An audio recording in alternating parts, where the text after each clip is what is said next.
나를 가장 잘 아시는 분이 우리 하나님이시고 그 하나님께서 우리를 지키시고 보호하여 주심에 우리의 삶의 자리가 늘 평안과 은혜가 넘치는 줄 압니다. 그 사랑, 그 은혜를 늘 기억하며 그 사랑을 고백하며 감사로 화답하며 살아가는 저와 여러분의 삶이 되어질 수 있기를 주님의 이름으로 축원드립니다. 오늘은 교회력으로 어버이 주일입니다. 지난 월요일은 5월 8일 어버이날이었지요. 어버이 주는 그야말로 우리를 낳으시고 기르신 우리의 아버지의 그 사랑, 우리 어머니의 그 은혜, 그 헌신을 감사히 여기며 마음속에 또 품고 그렇게 고백하며 또 감사하며 살아가리라. 그 은혜를 또 내 마음속에 더 품고 또 고백하며 살아가리라 라고 하는 그런 취지에서 비롯되었습니다. 성경은 늘 우리에게 말씀합니다. 내 부모를 공경하라. 그리하면 내 하나님 여호와가 내게 준 땅에서 내 생명이 길리라. 너희 각 사람은 부모를 경외하고 나의 안식일을 지키라. 나는 너희의 하나님 여호와니라. 그의 부모를 경홀히 여기는 자는 저주를 받을 것이라 할 것이요 모든 백성은 아멘 할지니라. 내 부모를 즐겁게 하며 너를 낳은 어미를 기쁘게 하라. 성경은 늘 이처럼 내 부모를 공경하라, 내 부모를 공경하라고 말씀합니다. 부모 없이 자녀는 있을 수가 없습니다. 우리의 근간이 되는 부모를 공경하는 것은 나 자신을 인정하는 행위입니다. 나 자신을 인정하는 행위는 내 삶의 시작입니다. 시작이 잘못된 인생은 끝이 아무리 창대하고 아름답다 할지라도, 그렇게 보일지라도 그 삶은 결코 아름답다 말할 수가 없습니다. 왜냐하면 내 자신이 부정되었기 때문입니다. 시작 자체에 나를 부정하고 시작되었는데 그 삶의 끝에 창대하고 아름답게 보일지라도 자기 자신이 부정되어진 그 삶이 어찌 아름답다 말할 수가 있겠습니까? 그러므로 나를 낳아준, 나를 길러준 그 사랑, 그 은혜를 마음속에 품고 고백하며 살아가는 것, 그것을 인정하는 것이 바로 나의 삶의 첫 시작이라는 것을 늘 바라보며 나아갈 수 있는 저와 여러분이 되어질 수 있기를 원합니다. 특별히 어버이 주일을 맞이하여 다시금 내 자신의 근원 되시는 부모님을 생각하며 그 존재 자체를 감사하는 저와 여러분이 될 수 있기를 주님의 이름으로 권면드립니다. 지난주에 어느 집사님과 대화하면서 그렇지 하며 마음속으로 또 감동하며 감탄하며 손뼉을 쳤던 일이 있었습니다. 그 집사님은 지금 사업을 하고 있는 중이지요. 사업의 현장에서 느꼈던 것에 대한 이야기였습니다. 그 이야기들 중 하나가 셀프 사진관에 관한 이야기였습니다. 시대가 바뀌고 있음과 그 시대 속에 어떻게 반응할 것인지, 또 사업의 현장 가운데 있다 보니 그 속에서 느꼈던 그 노하우, 또 자신이 느꼈던 그 사업의 철학에 관한 내용이었습니다. 그 이야기를 들으면서 그렇지, 맞다, 그렇지 라고 반응한 바 있습니다. 2022년은 골목마다 셀프 사진관이 흔히 볼 수 있는 그런 한 해였습니다. 특히 젊은 세대들이 주로 찾는 강남과 홍대의 그 같은 지역은 다양한 브랜드의 셀프 사진관이 참 많이 생겼습니다. 가까운 거리에 여러 개가 위치해 있을 정도로 많이 일어났습니다. 많이 생긴다라는 것은 수요층이 많다는 것이기에 좋은 현상일 수 있지만 기존의 사업장들은 매우 불편한 요소가 되곤 하지요. 이미 자리 잡은 그들은 새로 생기면 생길수록 파일을 나눠먹기 되어지니 불편한 요소가 되곤 할 것입니다. 그리하여 브랜드마다 새로운 아이템을 장착하고 시장에 내놓았습니다. 즉석사진관의 브랜드 중 하나인 인생 네컷은 증명 네컷, PP 네컷. 참고로 PP 네컷은 프로필 사진을 일컫습니다. 새로운 아이템을 장착하고 시장에 내놓지요. 증명 네컷, PP 네컷 이런 것처럼 그렇게 시장에 내놓았습니다. 또 다른 브랜드인 포토그레이는 국내 최초로 AI 안면 인식을 통한 자동 보정 기능을 장착하고 기존에 내 것으로 공정했던 프레임을 소비자가 자유롭게 변경하도록 시스템을 바꾸어 놓았습니다. 이처럼 수요층이 늘어나고 여러 개가 생기는 그 과정 중에 또 기존의 그 셀프 사진관의 그 브랜드는 다양한 모습으로 이처럼 우리에게 다가왔습니다. 즉석 사진관은 주로 10대와 20대 학생들의 방문으로 문전 성시를 이루고 있지요. 물론 그들 사이에 술 한잔 걸치고 여러 장의 사진을 찍는 장년들도 있습니다. 신기해서 추억 삼아서, 그리고 새로운 세계에 대한 도전 정신으로 나도 이거 할 줄 알아라고 하는 그런 객기로 그 자리에 있는 이들도 있곤 하지요. 이처럼 사회는 변화 속에 있습니다. 그 변화의 중심에 서 있는 장년들은 서서히 스며들고 있습니다. 아니, 스며들고 있다기보다는 어쩔 수 없이 그 자리에 있을 수밖에 없습니다. 그렇지 않으면 사회 속에서 도태되고 지금 서 있는 자리마저 위태롭게 되기 때문에 생존에 관한 것이기에 어떻게 하면 이 변화된 세계 속에서 버틸 수 있을까, 살아남을 수 있을까 하며 생존의 싸움에 머물러 있습니다.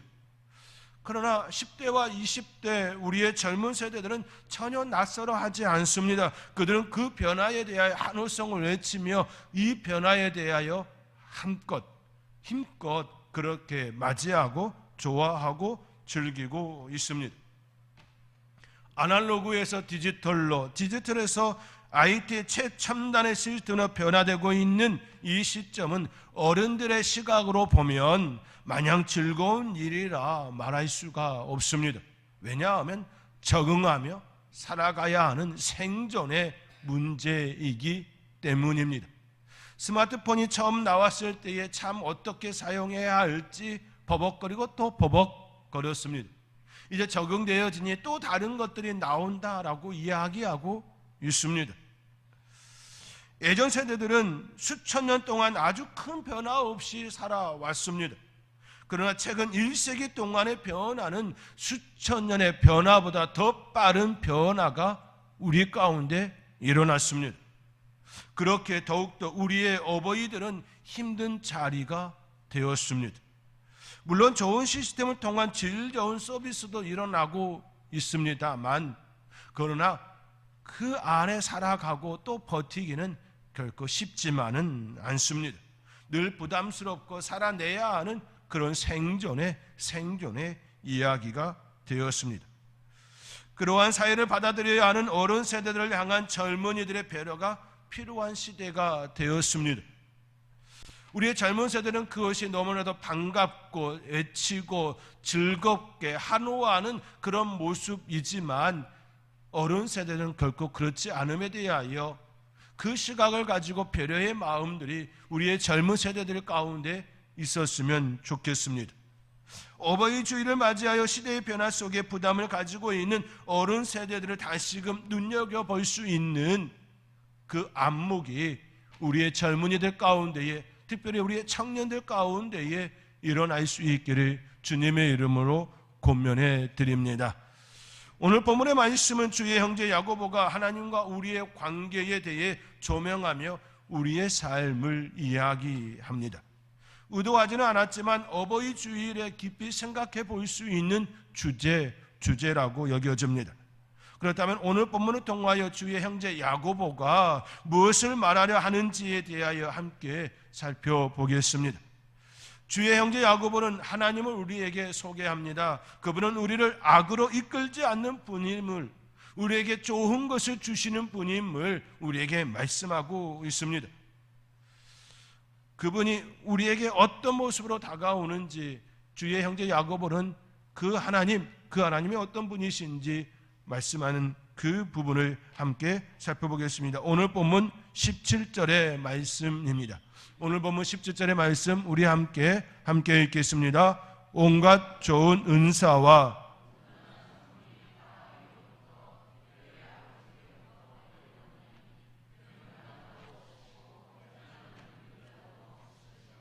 아멘. 온갖 좋은 은사와 온전한 선물이 다 이로부터 빛들의 아버지께로부터 내려온다라고 주의 형제 야고보는 우리에게 이처럼 이야기를 건네고 있습니다. 여기서 은사와 선물은 같은 의미입니다. 약간의 차이점이 있다면 은사로 번역된 도시스는 주는 것이라는 의미로서 주는 행위에 보다 강조점이 있습니다.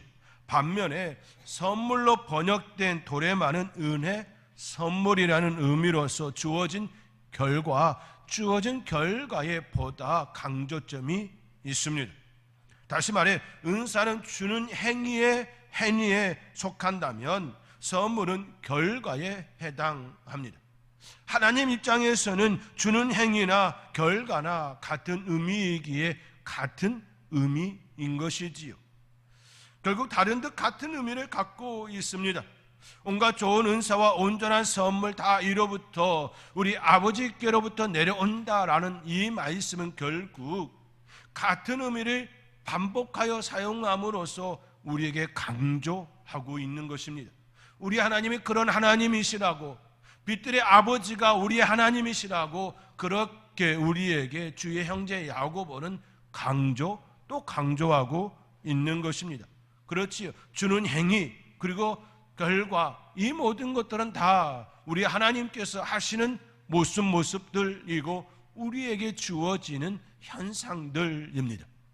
주의 형제 야고보는 이처럼 우리에게 그분이 우리의 하나님이시라고, 빛들의 아버지시라고 우리에게 말씀하고 있는 것입니다. 그러한 것들이 모두 하늘로부터 내려온 것이라고 주의 형제 야고보는 말하고 있는 것이지요. 그것을 주시는 분이 바로 빛들의 아버지라고 말씀합니다. 빛들의 아버지는 창조주 하나님을 가리킵니다.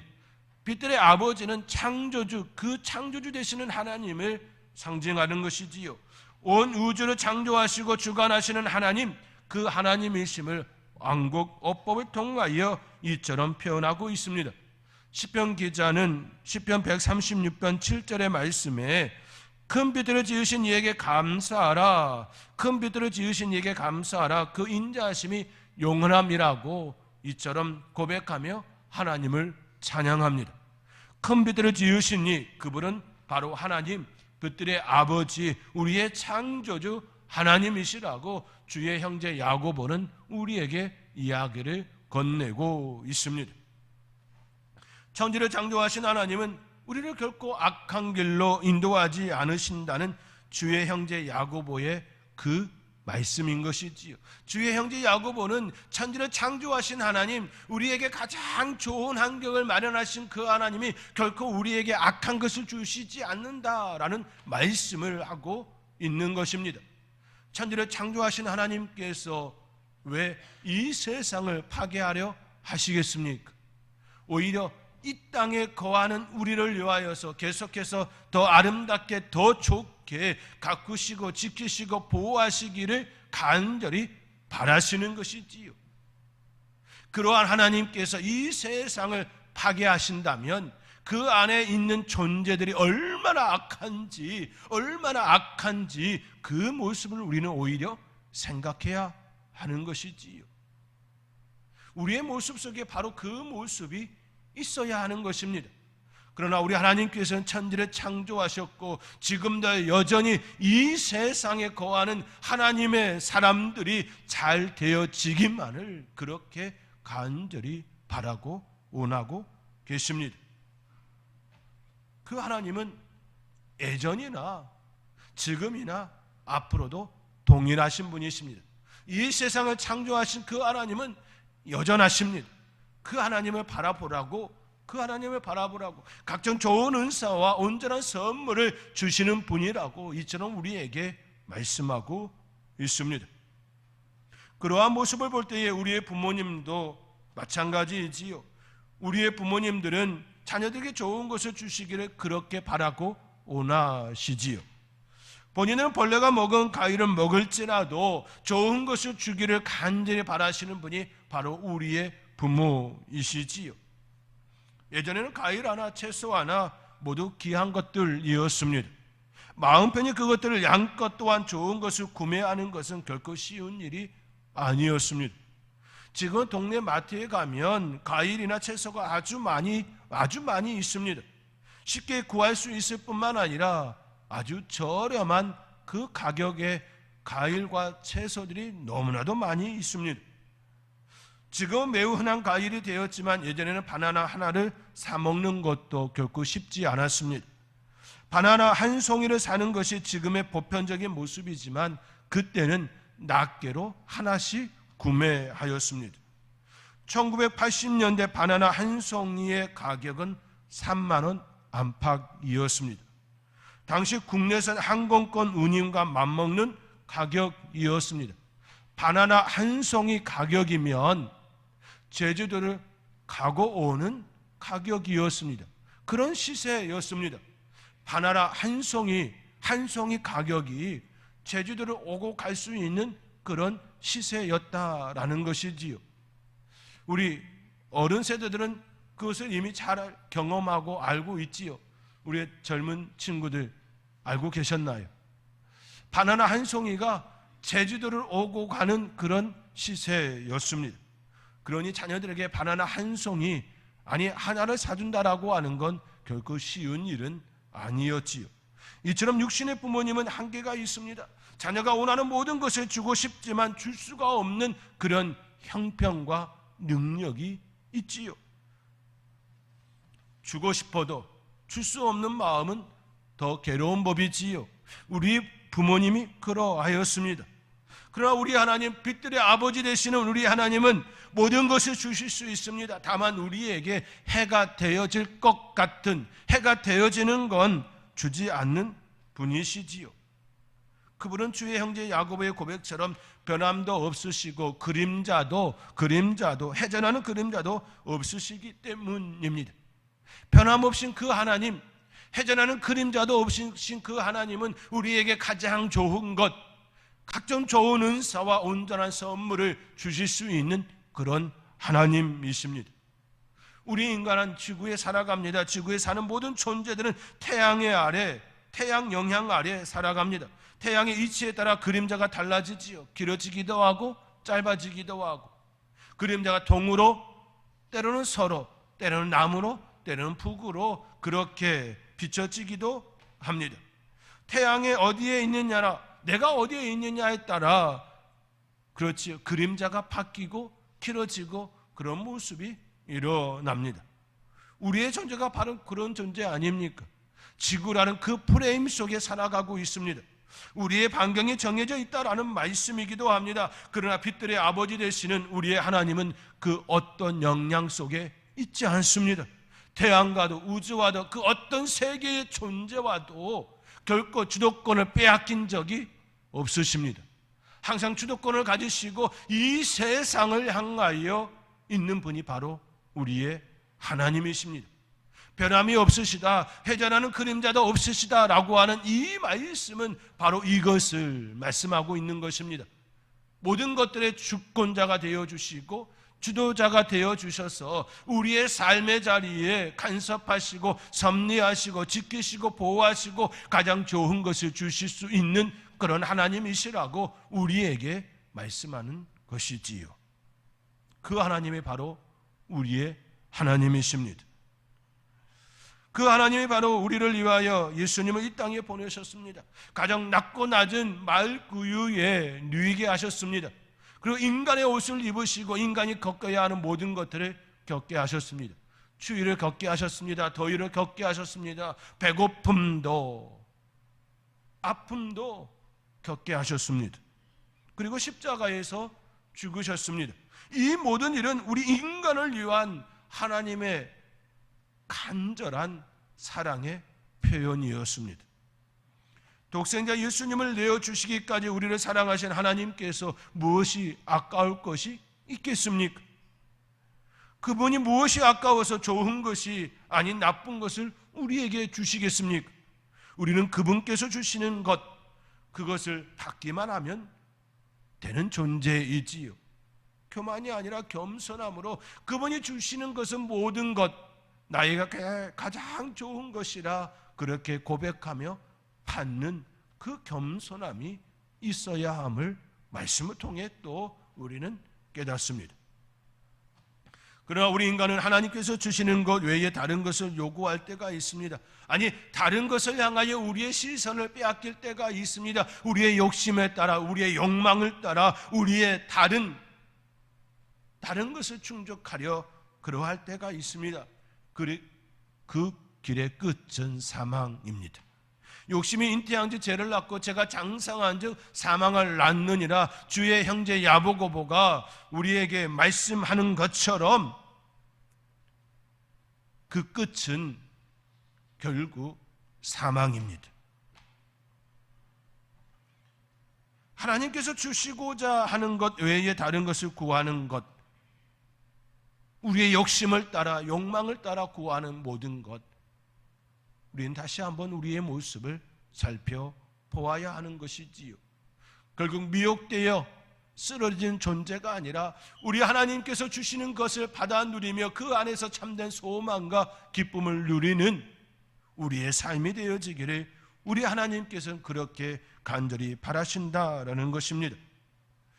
그러므로 사랑하는 형제들아 속지 말라고 16절의 말씀에 주의 형제 야고보는 우리에게 이처럼 말합니다. 내 사랑하는 형제들아 속지 말라, 속지 말라. 속는 자가 아닌 진리 가운데 참된 소망을 이루며 살아가는 그런 삶이 되기를 바라십니다. 이것이 우리 하나님께서 우리를 낳으신 이유이며 목적입니다. 주의 형제 야고보는 온갖 좋은 은사와 온전한 선물이 빛들의 아버지로부터 내려오는 것이라 말하며 더 나아가 우리가 첫 열매가 되게 하시려고 우리를 낳으셨다라고, 진리의 말씀으로 낳으셨다라고 말씀합니다. 오늘 본문 18절의 말씀입니다. 오늘 본문 18절의 말씀 우리 함께 읽겠습니다. 그가 그 피조물 중에 우리로 한 첫 열매가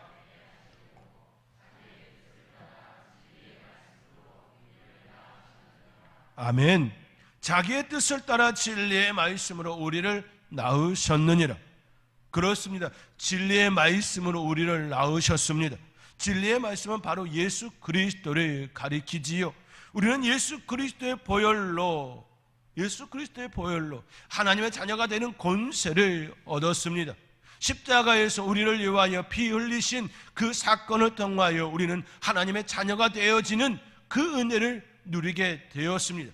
진리의 말씀으로 우리를 낳으셨다라고 하는 이 말씀은 바로 이것을 의미합니다. 십자가에서 모든 것들을 내어주신 그 사건을 통하여 하나님의 자녀가 되었습니다. 이것이 진리의 말씀으로 우리를 낳으셨다라는 말씀입니다.